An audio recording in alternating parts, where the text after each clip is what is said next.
kune vamwe vanoti ko wai muchingotaura chero izvozvi zvokuti vanhu ngavainde vanozvigwira vazvigwire nyika yavo idzoke. Wai zvitagwa zvoda kutagwa secret. Isu hatisi magwara tinotaura pasi pedengu. Totaura straight nekuti vanongozvitaura pachena. Zvinhu zvenyika vanofanira kutoziva kuti vanhu vatsamwa vakuda kutanga hondo. Vanhu vatsamwa vanoda kuti izvi hazviitigwi pasi pedengu. Ndiri kupindura kune vamwe vatiri kuva vachiti zvimwe zvinhu izvi hazvifaniri kutaurwa pachena. Ndiri kureva zvokuti zvatinoronga isu tofanira kutoronga vachitoziva kuti kutoronga zvakati, handiti hondo gurupu iri neriri rechirwisana. Saka vanofanira kutoziva purani dzedu. Isu sezvo tichingozivavo dzavo kuti vari kudzironga sei, toona kuti unokundwa ndeupi. Ivo vaiti hanzi udzai Geza ka-small boy, vachifungidza kuti Geza unongori Geza ari woga akadaro. Geza une suti, isu tiri kutomutuma. Geza uri kutumwa nemasoja, Geza ari kutumwa nevamwe vakasiyana-siyana, manesi. Saka vanhu vakasiyana-siyana, Geza uri kutumwa neZimbabwe yose. Saka ngavazvizive. Vakanga vachizvitarisira pasi zvichitanga vachiti ivo vanhu ava vanoda kutonga neWhatsApp, nyika yatongwe neWhatsApp. Taivavona vachiita zvose, vanagaro vachiti tomisa musanga. Nhasi uno vana Tino Machakaire vakuona kuti uku hakusina kudya, nekuti vakutotadza kutogara zvakanaka kunyika yavo yavanoti vanoda. Vakuda kutera isu kuno nekuti vari kuona usamasimba hwatinahwo naMwari wedu watinaye kuti revolutionary yedu inobudirira. Saka vari kuzama kuzodisturba, kubata umwe neumwe wavanoona kuti this one is more stronger than all. No, it's not more stronger. We are all stronger. Only that one we put him on our front. Saka vanoona ari pa front vofunga kuti ari oga.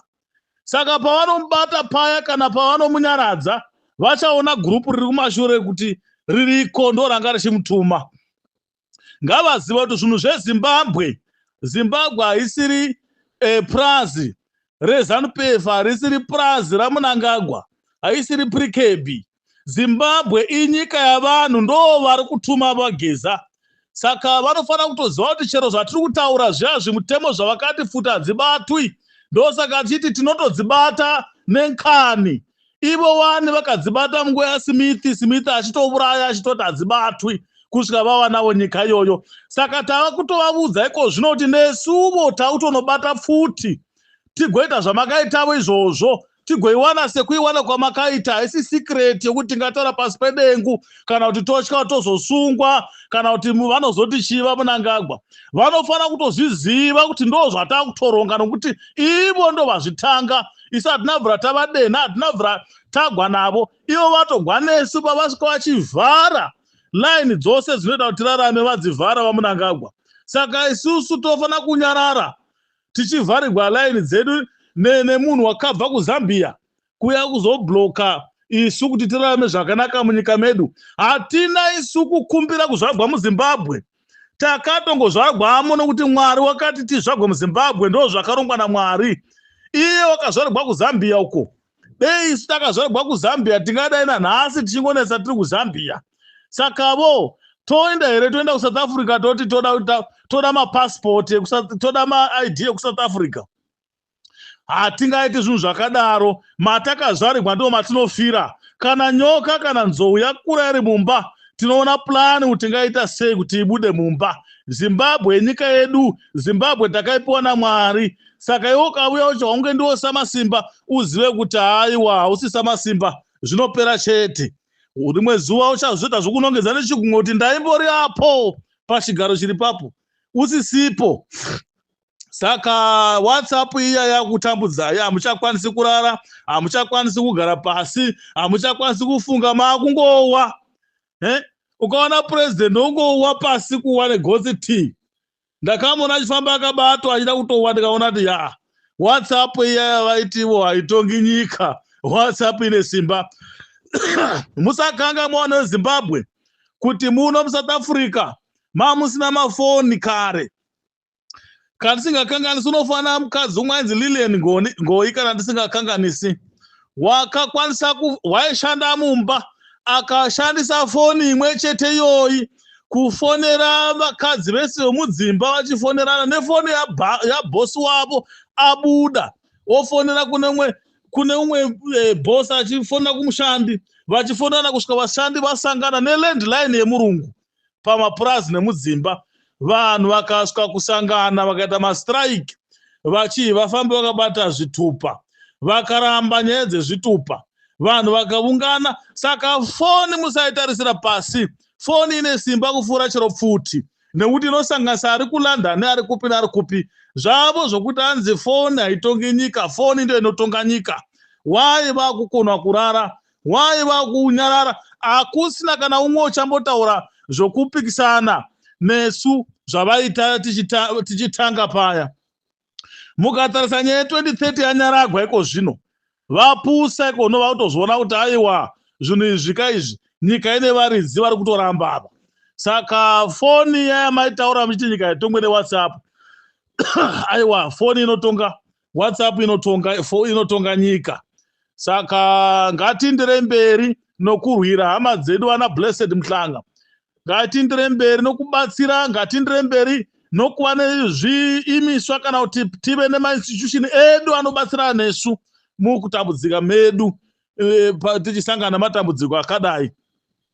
Saka ndinotenda hangu asira sei muri yeZimbabwe tasangana manheru anhasi Wednesday date ichiti 7 May 2025. Tati tipanane update maererano neprogram yedu mangwana yekuembassy kuPretoria. Nhasi kune wakwanisa kunoona Comrade Nyoka Yemabhunu then nemalawyers maprocesses avo ari kufamba zvakanaka. Challenge yatakataura nezuro yekuti vakanga vachiedza kuvaita wipe out from system yeregistry yekuZimbabwe ndo machallenges ambowanikwa nhasi. But chatiri kutenda ndechekuti from every department tine mafellow Zimbabweans ari kufollowa nekubatsira panyaya iyi. Saka tinge tazodziisa kuti nyaya dzemadocuments dzazofamba zvakanaka. Then fast forward paprogram yamangwana, according to update yatakapanana nezuro, tese tiri kuenda kuembassy. Program yedu iri kutangana 9 kusvika na 12 ndo stipulated time dzatakapiwa nepolisi.